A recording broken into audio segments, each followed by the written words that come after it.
Sports Radio 95.7. Well, the matchup, two left-handers, Josh Outman for the Athletics and Zach Britton tonight for the Orioles. No score after one inning, and Vlad Guerrero with 441 lifetime home runs was standing into the bottom of the second against Josh, looking to add to that total. Ball one on Vlad. He's hitting .288, 5 homers and 25 driven in. Waggling that bat as always from the right side. And the 1-0 pitch hit towards center field and deep, sending Coco back to the track near the wall, reaches out, and he holds on and crashes into the wall. Coco Crisp, a fabulous catch toward deep right center on a rocket off the bat of Vladimir Guerrero. Maybe with the new haircut, a little more aerodynamic for Coco as he got back on that ball and made a terrific play for out number one. Wow. That's a pick-me-up for Josh Outman. And that would continue for the Athletics and for the A's left-hander out of St. Louis, Missouri. Following Guerrero, there was a base hit by Derek Lee to center field. That brought Matt Wieters to the plate. And the A's rookie in the middle decided to show some leather for the Athletics. Wieters, switch hitter, batting right with a .275 average. 5 homers and 28 driven in. He swings and bounces one to third in between hop. Picked up by Rosales, backing up goes to Weeks. A jump throw by Jamiel on to Barton in time, and they take it around the horn. 5-4-3. So the A's flashing some leather in support of Josh Outman, and that ends the bottom of the second inning. On to the third, A's and O's. No score.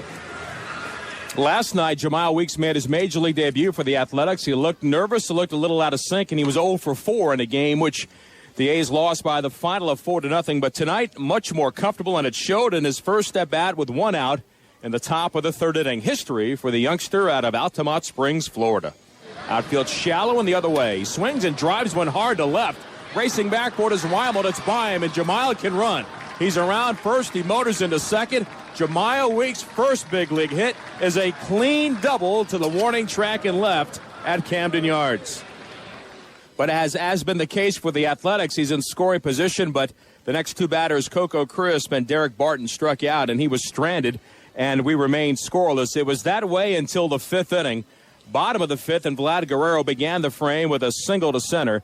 And then Derek Lee struck out, and so did Matt Wieters. And a sequence here that occurred, which was the difference in the ball game. Hardy at the plate, JJ, the shortstop, who was the leadoff man last night and homered for the Orioles, was down 0-2.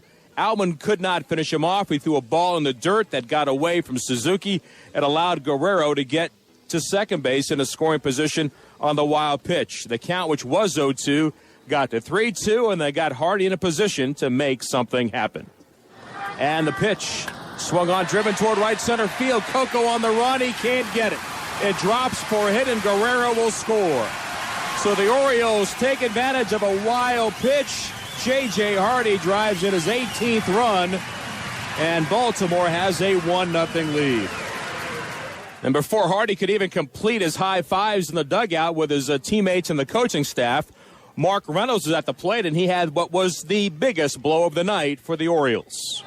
A swing and a drive toward deep left center field off the bat of Reynolds, and this will go. It just cleared the wall, and Mark Reynolds has hit it out. It's a 7-foot-high wall, and he barely hit it 10 feet in the air. Crushed by Reynolds, his 10th home run of the year. With J.J. Hardy on base. A 2-out sneak attack by the Orioles. They've got a 3-0 lead. The A's batting in the top of the sixth inning. Got a base hit from Jamiel, a single through the left side. He advanced to third base on a single to left center by Coco Crisp. The A's down 3-0, looking to make something big happen. Runners at first and third, nobody out. Didn't get a whole lot, but at least it was their first run in 19 innings. Britton to the stretch with speed aboard on the corners. A swing and a roller to the second baseman. Andino goes to Hardy for one, back to Lee for two. A quick 4-6-3 double play as Weeks crosses the plate with the A's first run. They trail 3-1. Could have been a whole lot better, but Barton, first ball swinging, did exactly what Britton wanted with the sinking fastball and hit it right into the double play alley. Jackson walked, and Willingham a hard line drive to left, and the A's would only get the one run in that inning. It would stay 3-1 until the 8th, and Jamal Weeks led off and made something exciting happen, which is his MO coming up from the minor leagues. Weeks, first ball swinging lines, went toward left, and Reimold lost it in the lights. It's all the way to the track and up against the wall. Weeks turning at second. He's trying for third, and the throw on the relay is going to be late, and he's in with a triple.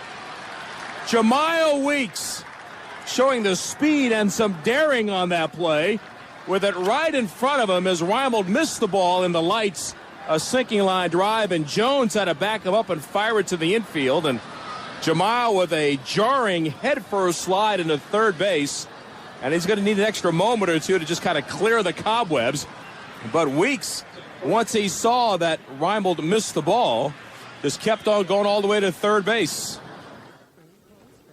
He would later score on a sacrifice fly from Coco Chris, made it a 3-2 game.